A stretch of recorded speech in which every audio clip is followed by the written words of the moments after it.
Hello my crafty friends, I'm Lesley and welcome to Crafty Cards with Lesley.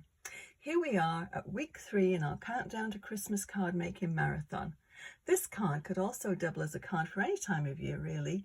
A thank you card or a housewarming card would be perfect. So this is a sweet little card we're going to be making today. So let's just jump right in and make this card.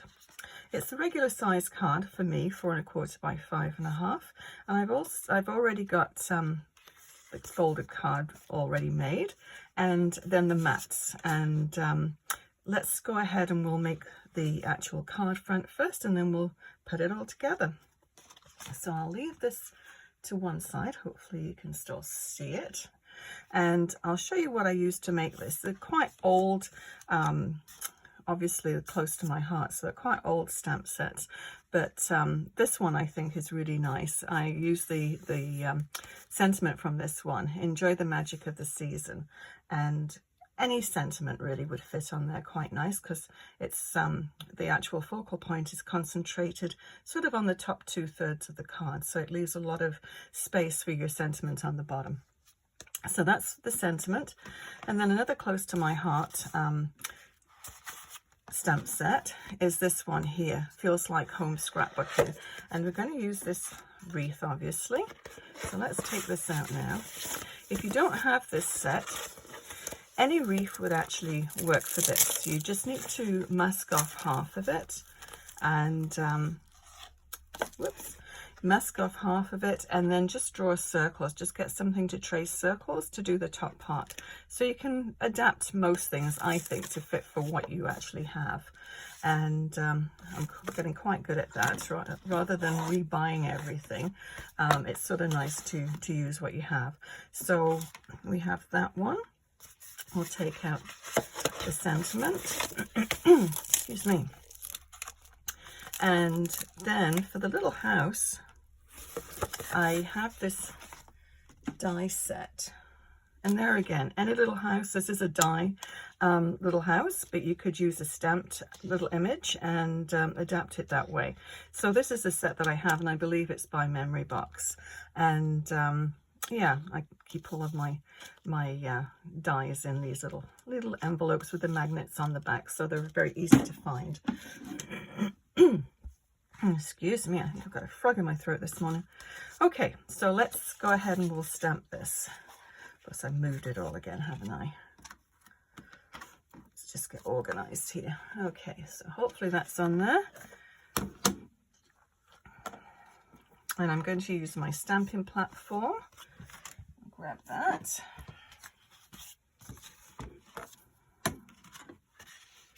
And get that positioned. Squeeze these up here as far as I can. There we go. And just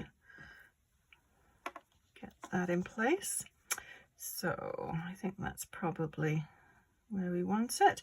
We may as well stamp both of the images at the same time.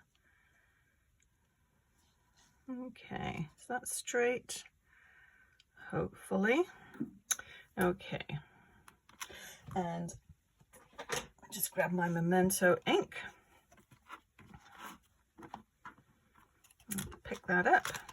There we go. Okay, I am going to move that card so I don't get it covered in ink.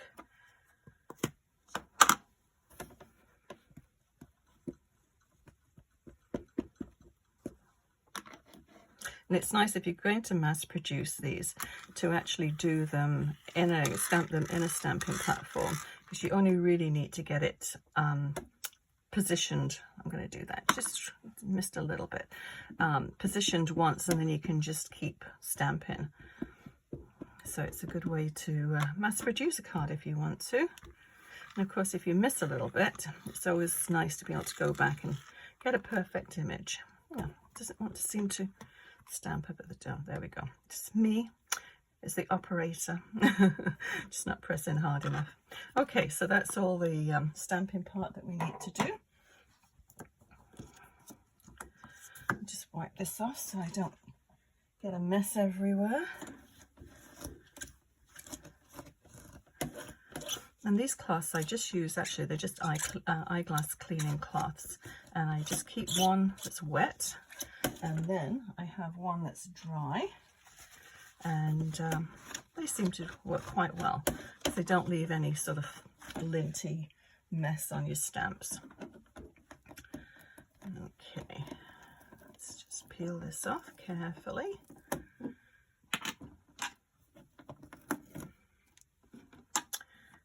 And actually, while I have this out, I'm just going to do a little bit of splattering. So we're going to need a paintbrush. Grab that. Where is it? Oh, here we go. A little spritzer. And then my ink pad. So this is the avocado, close to my heart, but it's very close to granny apple green. And I'm just going to splatter it in this ink. It just adds a little bit of colour to the background. Not necessary, but just one more step.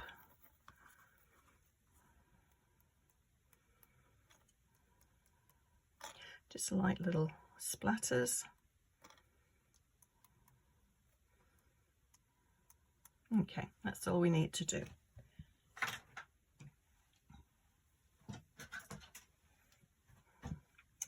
And let's clean this off. This dries very, very quickly, so it's nice to work with.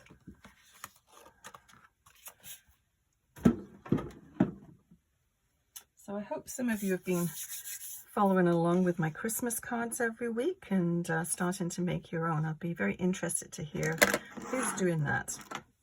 So today I thought we'll just colour the whole thing in. It's not a lot of colouring, but hopefully I can see what I'm doing. So this one, I should tell you the colours that I'm using. Light Old Olive, this one. It actually goes very, very well with the granny apple green or the avocado. And I'm just doing a very, very light colouring.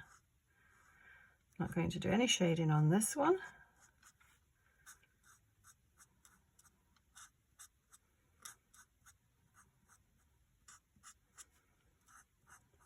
It's just a few little flowers, which I thought I would just add a little bit of red to. Now, if you're not going to do a Christmas card, or if you don't like traditional reds and greens, obviously you can do your flowers whatever colour you want. Or the stamp that you're going to be using, if it isn't this one, there's probably a lot of greenery in it anyway. And if you want to add flowers, you can always just punch little flowers out or die cut them and then just add those. And that will work. Do I have all my little leaves? I think so.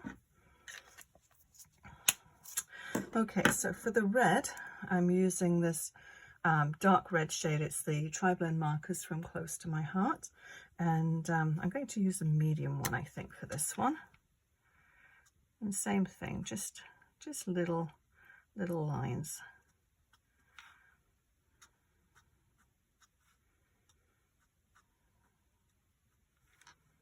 Which I'm going to use the lighter one, I think, for the rest of it.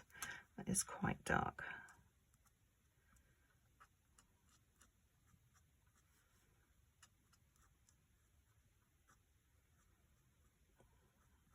And I feel as though I'm miles away from my cards, so who knows how in the lines they all are, but that's okay. By the time we've finished, you won't be able to tell if I've gone outside of the lines. Okay, I think that's probably all we need for that one. So what we're going to do next is to assemble the little house. Now this ribbon is just out of my stash. I have no idea what make it is, but I thought it went really well with the avocado. And let's just tip all of these out.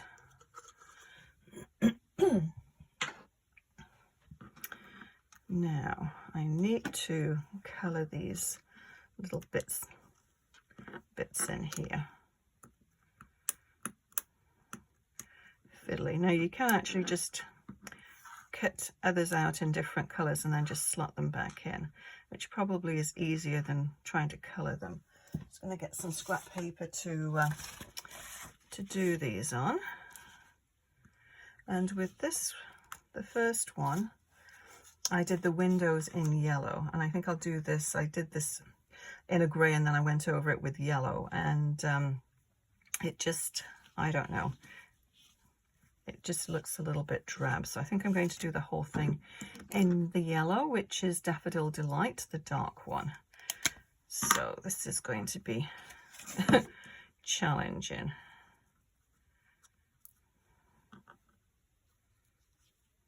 Tiny, tiny little pieces.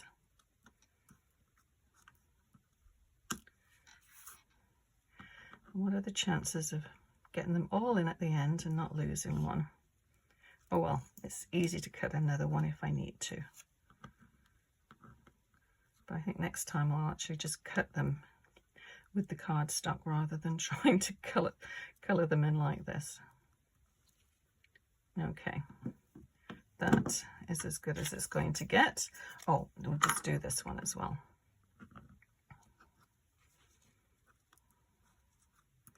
Just wanted to make it look as though it was sort of a warm glow coming from the house.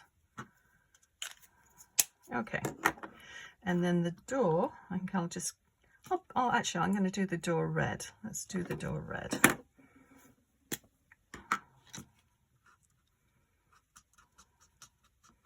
Do the door of my fingernails if I'm not careful. Now, that was easy. And then the chimney, I'm going to do in this one here, which is Dark Smoky Slate. And let's do this end. I just want to carry on with the angle of the chimney there. So it's very, very easy colouring. And then I'm going to use this ice grey blend from Close to My Heart just to put a little bit of shading around the edge of the house, just under where the eaves would be, and just on the edge of the house as well.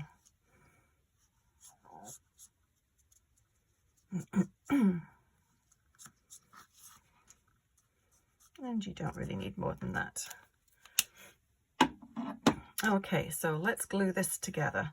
So what I'm actually going to do is flip the house over and then just, whoops, and then just put some tape runner just where the door, the windows are, and then we can just slot them back in. So that should do it.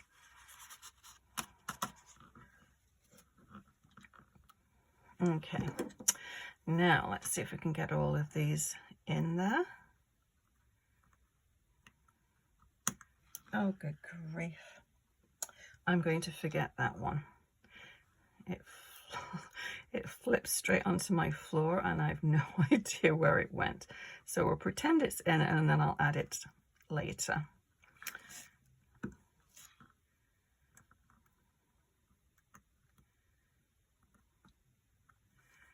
And the window upstairs, and then the front door. Come on.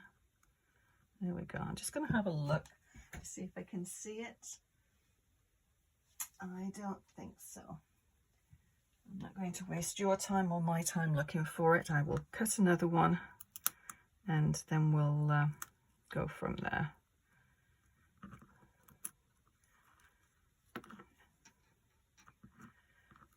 Okay, come on, don't be awkward.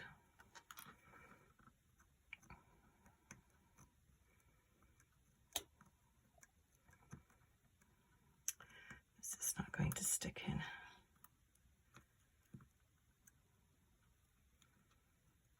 In you come. There we go.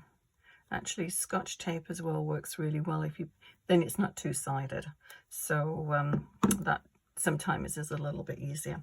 Okay, so for the roof, I just cut my roof in cherry cobbler. Now there again, you could actually just color it in too.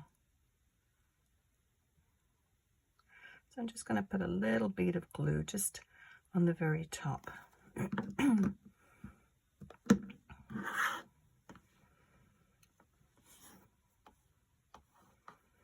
And then we'll just position that. Now it is white glue, but it does dry clear, so if you see a little bit sticking out, not to worry. And just hold that in position for a minute. And I'm going to flip it back down, and then it's going to have dimensionals on. Now, when you put your dimensionals on, just make sure you put it over where you have the windows and the doors, and that way it'll hold everything in place. And then I'll be able to pop my little one that I lost back in there without any problem whatsoever. I'm going to put 3 on here just to make sure everything sticks together.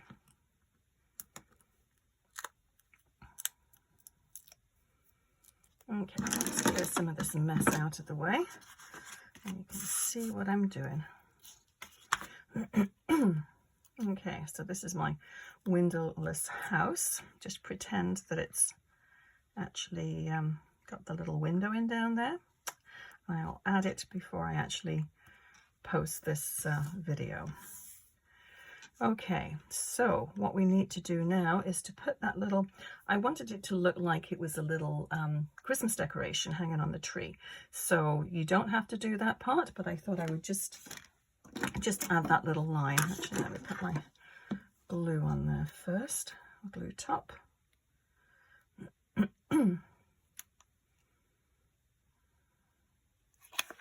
Okay, so I'll just get my ruler.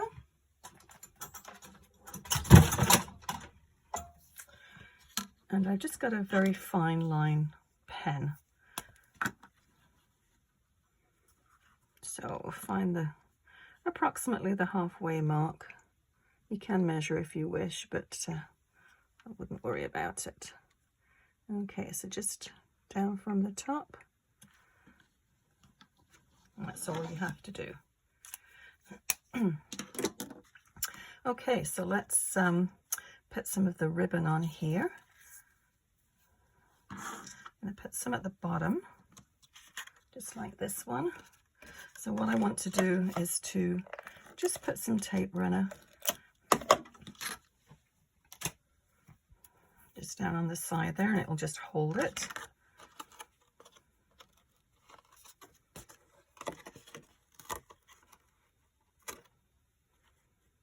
And there again, you can measure if you wish, but I tend to eyeball things.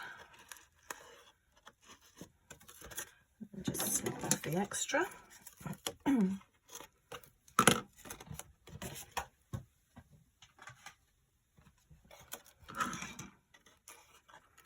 then we'll just make our little bow. And I'm just going to do, I used to tell my kids when they're trying to tie their shoelaces, just little rabbit ears. Excuse me, getting over a horrible cold, and it just doesn't seem to want to quit.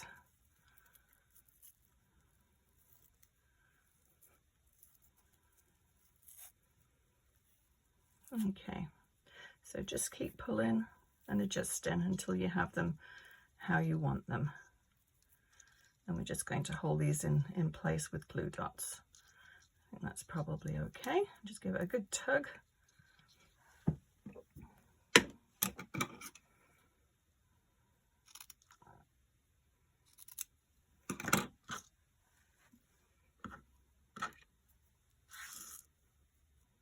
Okay. So let's grab one of these.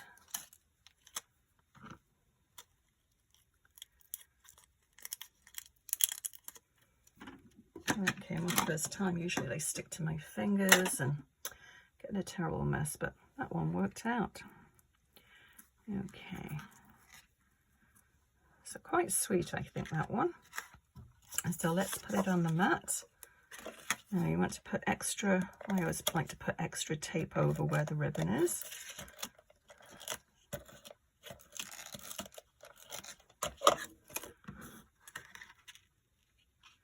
And then we'll center it on the green, which is the Granny Apple green. And then we'll pop it down on the my actual card.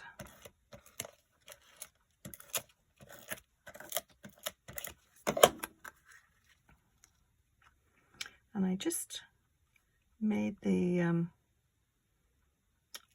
mat. I actually cut the green mat out 4 1/4 by 5 1/2, and then I took about a 1/16 of an inch off, and that gives it a nice, just a nice little border around the edge. So what I did now is to use Stickles, the gold Stickles, and I don't know if you can see on here, but it just adds a little bit of bling to it without having to actually add a lot of bulk for mailing. I'm just going to make sure this is flowing. Yeah, I always like to test them before I actually start applying it to my card, because a couple of times it's sort of come out in a big gush. So you just want to just squeeze very lightly and then just tap. And I'm just putting little random dots.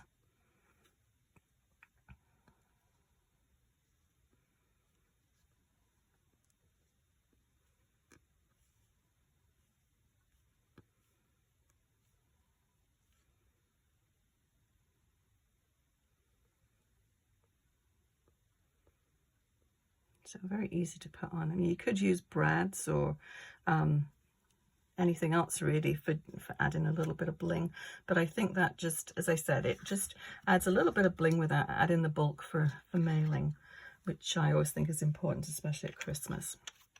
So that is week number 3 of our Christmas card countdown.